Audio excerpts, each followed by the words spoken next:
The mashed potatoes hadn't even cooled when Jenna smirked. Fork poised, voice sugar-coated. "You have 1 week to leave." It was said like a joke. A casual flick of power across roasted vegetables and linen napkins. My sister leaned back in her chair like a queen delivering exile. I looked around the table. Mom didn't flinch. She just nodded, sipping her wine. Dad stared at his plate. Silent. Complicit. I set my fork down. Slow. Deliberate. No tremble. "I'm sorry?" I asked, even though I wasn't. Jenna dabbed the corner of her mouth with her napkin. "We've decided it's time. You've had your run here. It's just not your house anymore." I watched the betrayal move like a ghost between their glances. Coordinated. Clean. They'd talked about this. Probably over group texts and fake hugs. Behind closed doors while I scrubbed floors and fixed leaky pipes in the very house they now wanted me gone from. No one asked how the roof got replaced, how the utilities stayed on, how Grandma's garden still bloomed. That was me. But they never saw me. I was just here. The extra daughter. The one who didn't move away or chase a big job or marry into some Pinterest-worthy family. I stayed. Kept the house standing. And this dinner? Was the thank you. 1 week. Jenna raised her glass. No hard feelings, right? I didn't answer. Instead, I reached into the tote bag at my feet, pulled out a thick folder, set it on the table with a soft thud. They looked at it like it might explode. I opened it, turned the first page toward them. Property title, 712 East Willow Street. Owner, Danielle Monroe. Transfer date, August 11th, 2 years before Grandma passed. Jenna blinked. Mom's wineglass paused midair. Dad looked up for the first time in 20 minutes. I slid the next document across the table. Recorded deed. Notarized. Filed. Valid. I leaned forward. Calm. Precise. "Actually, you have 24 hours. Jenna's smirk evaporated. Mom opened her mouth, then closed it. Dad stared. Forks dropped. The potatoes went cold. I didn't raise my voice. Didn't cry. I just stood, smoothed my blouse, and said, "Dessert's in the fridge. Help yourselves. It's your last night here." I walked out of the dining room. Behind me, chairs scraped. Whispers exploded. But I didn't stop, because they thought they were delivering judgment. But I'd already delivered notice. My name is Danielle Monroe. And from wherever you're watching this, stay with me. Because the day they tried to evict me from the house I saved was the day they learned who really owned the foundation they stood on. And tomorrow, they'd be standing on sidewalk. They never saw me. Not really. I was the girl who stayed behind. While Jenna graduated with a fancy degree and a perfectly filtered life, I was wiping counters in the same kitchen I grew up in, helping Grandma after her second fall, picking up groceries, covering bills when her pension ran short. When Dad lost his job, it was me who paid the electric. When Mom had her episode, it was me who sat by her bed with tea and silence. And when Grandma died, they all cried at the funeral. But I'm the one who cleaned her house while they sorted through her jewelry. I stayed. I painted the porch. I fixed the water heater. I cooked dinners in a home that didn't feel like mine because I was always told it wasn't. "You're just lucky we let you stay here," Mom used to say. As if I was a guest. As if Grandma didn't sit me down one rainy evening, 2 years before she passed, and say, "They'll circle like vultures when I'm gone. So, I'm giving you the deed now. Quietly. You're the only one who stayed. You earned this." She had her lawyer come to the house that same week. Signed the papers. Made it official. No drama. No announcement. Just the truth, written in ink. But I didn't tell anyone. Because I didn't need applause. I needed protection. So I filed the deed, kept up the taxes, and let them keep pretending they'd inherited something from a woman they hadn't called in months. And when Jenna moved back in after her second divorce, I didn't say no. I gave her the guest room, listened to her cry about alimony and designer handbags, let her take the last muffin, borrow my car, mock my clothes. She called me a charity case. Said, "You still shop at clearance racks, huh?" I laughed it off. because I was used to being the background character in her movie. But what she didn't know was that I was producing the set. When she started bringing Mom around more, I saw it coming. The whispers behind doors. The fake kindness. Then the family meeting. The dinner where they told me I had 1 week to leave. Like they were doing me a favor by warning me. Like I didn't have every receipt of what I paid to keep this house standing. Jenna was used to winning through charm. Mom was used to controlling through guilt. Dad, he was just used to disappearing. And me? I was the girl with the quiet voice and the iron spine. The one who watched, learned, documented. The one they thought would cry. But the thing is, you can't evict someone from their own house. Especially when she holds the title. And now, they were about to learn that the invisible heir was never a guest. She was the landlord. And rent was past due. It didn't happen overnight. No betrayal ever does. It starts in whispers. In glances exchanged when you enter a room. In accidental omissions. In the tightening of a smile that used to be real. The first sign? Jenna stopped contributing to groceries. Then to utilities. Things are tight right now, she'd say, while wearing a new watch. Mom started spending more nights at the house too. Said she just missed her girls. What she really missed? Control. She started rearranging things, kitchen shelves, photos, routines. One day, I found Grandma's quilt folded and shoved in the attic. She would have wanted a cleaner look, Mom said. Then came the visits from that real estate agent. At first, Jenna pretended she didn't know him. Oh, he's just a friend. Wanted to see the place. But I saw the tape measure. The way he took notes. The way they called the house a transitional space. That was their plan. To transition me out. They figured they could wear me down. Pretend it was a family decision. For everyone's future. I'd been through this with them before. When Dad sold off Grandma's car behind her back. When Mom borrowed her medical money and forgot to pay it back.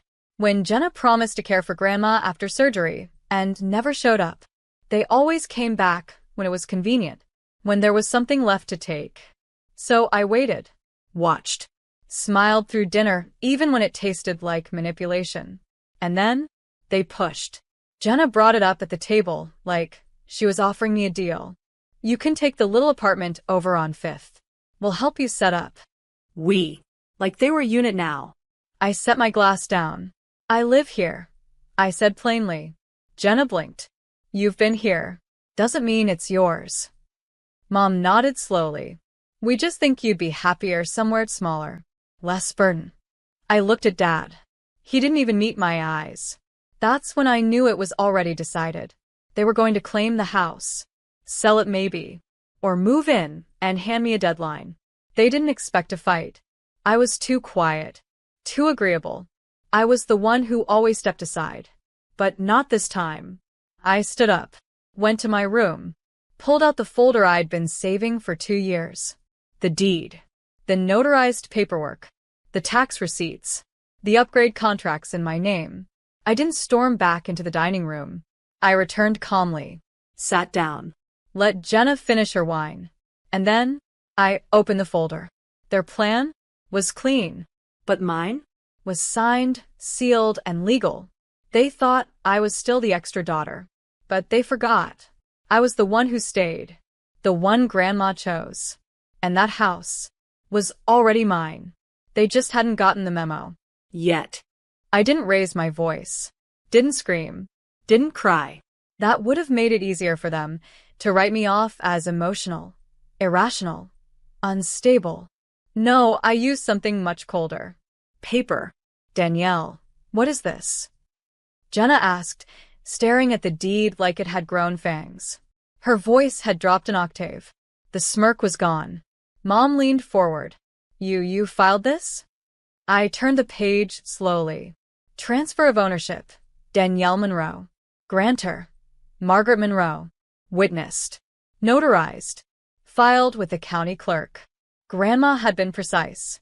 She didn't believe in half measures. She'd told me, when you do something, do it with paperwork. Words fade. Signatures stay. I slid the next form across the table. Record of tax payments, Property ID 113-046B.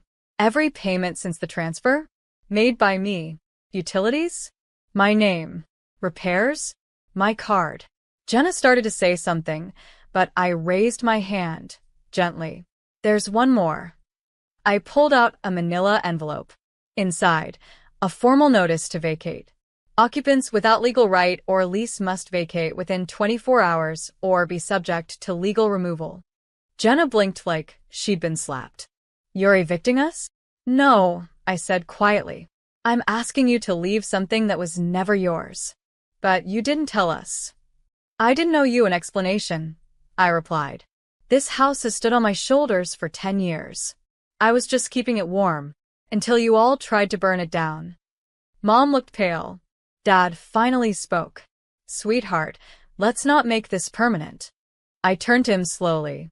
You made it permanent the second you watched them dismantle my place at this table and said nothing.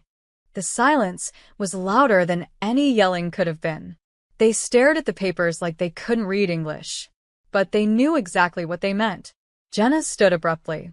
This isn't over. I leaned back in my chair. It is for you. She opened her mouth, probably to throw some insult she learned from a Real Housewives episode. I stood too. Calm. Certain. I've already contacted the sheriff's office. If you're not gone by tomorrow at noon, I'll have the locks changed and your things moved to the curb. Mom looked horrified. You're throwing out your family? I met her gaze. No. You did. The minute you tried to erase me from a home I bled to protect. They walked out together, stunned and seething. And when the front door slammed, I exhaled. I stood in the middle of Grandma's living room, the one she crocheted in, the one I vacuumed every week, and I felt something I hadn't felt in years. Belonging. Not granted. Claimed. I didn't sleep that night. I cleaned. Deep cleaned. Lit candles. Played Grandma's favorite records. And when the sun rose, I sat on the porch, coffee in hand, deed on the table beside me. Because I wasn't going anywhere. And they had 24 hours. They didn't believe I'd do it. Not really.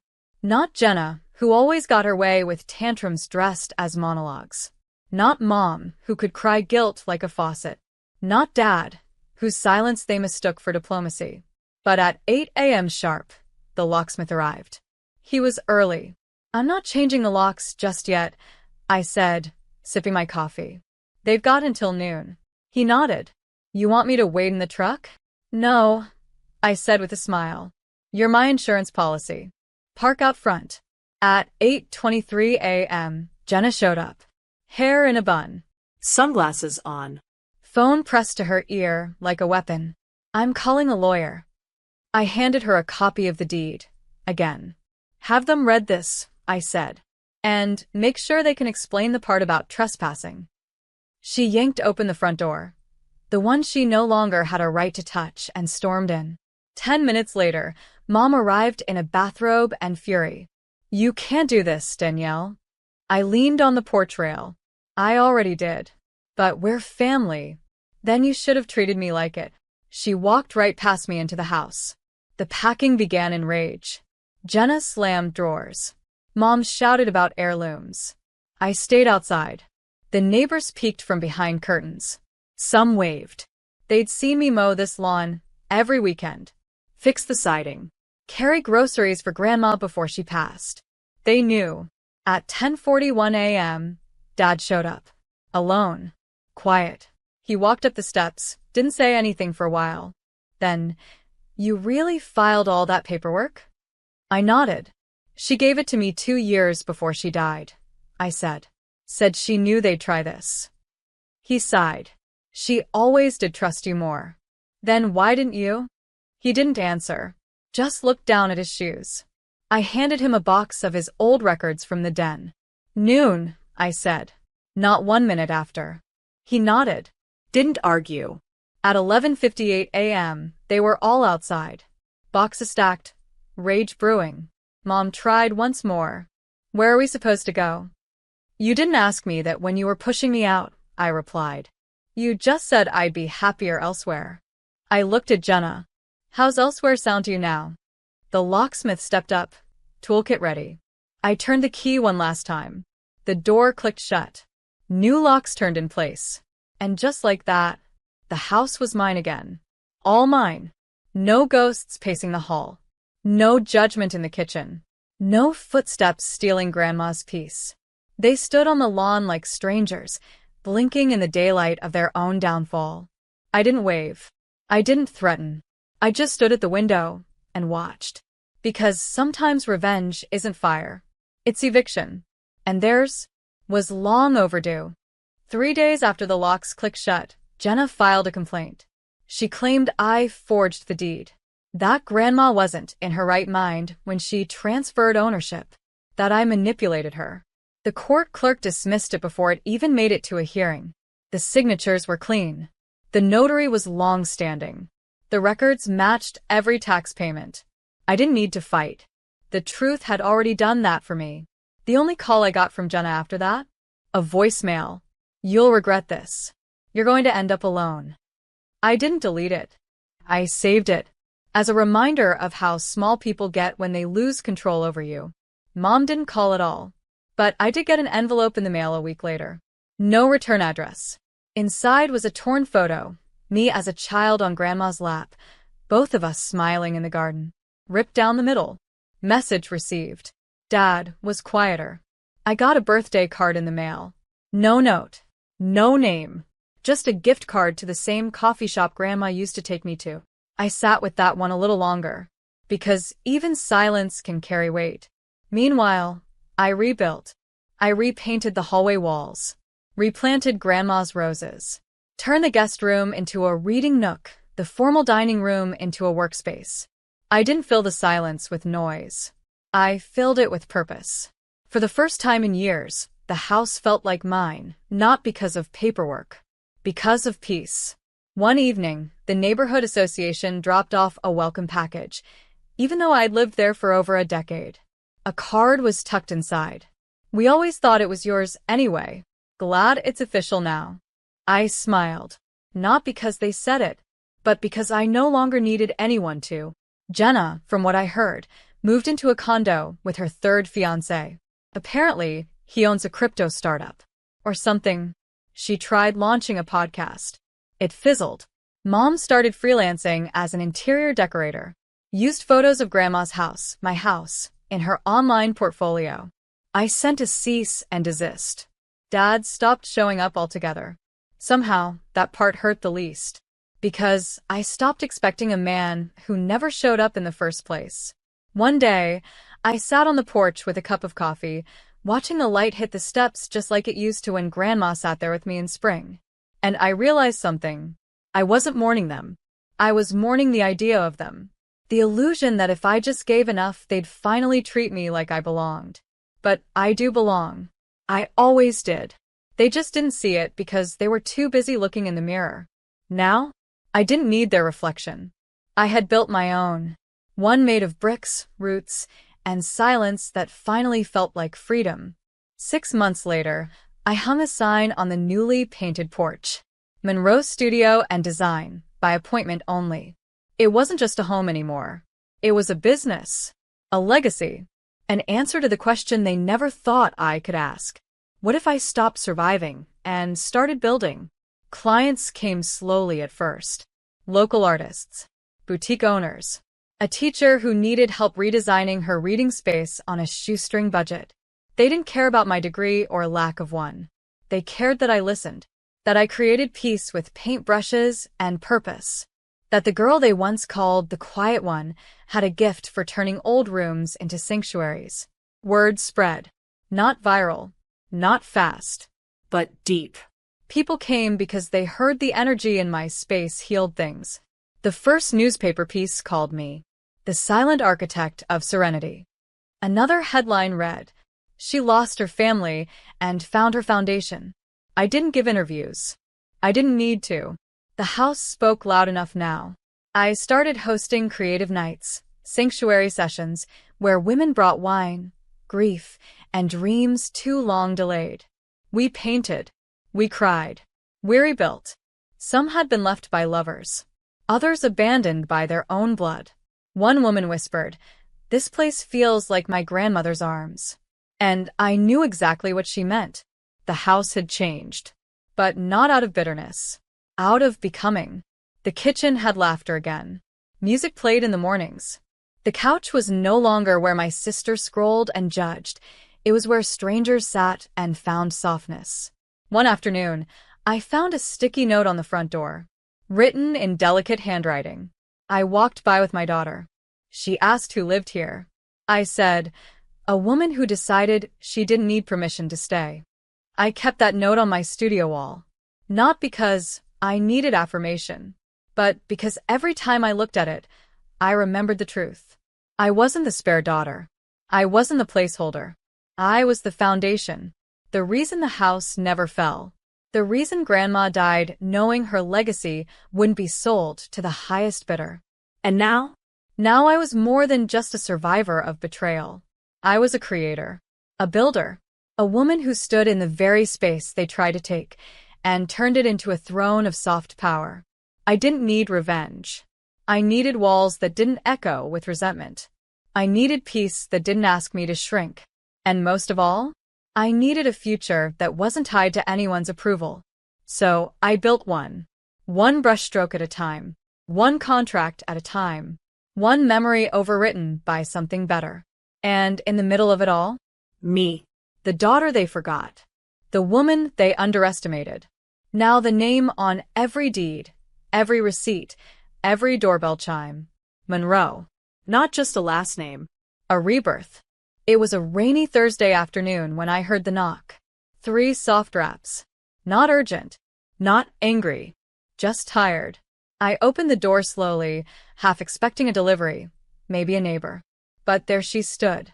Jenna. Hair soaked, hoodie pulled tight. No makeup. No heels. No attitude. Just a shadow of the girl who once sat at my dinner table and told me, "You have 1 week to leave." She didn't speak right away. Neither did I.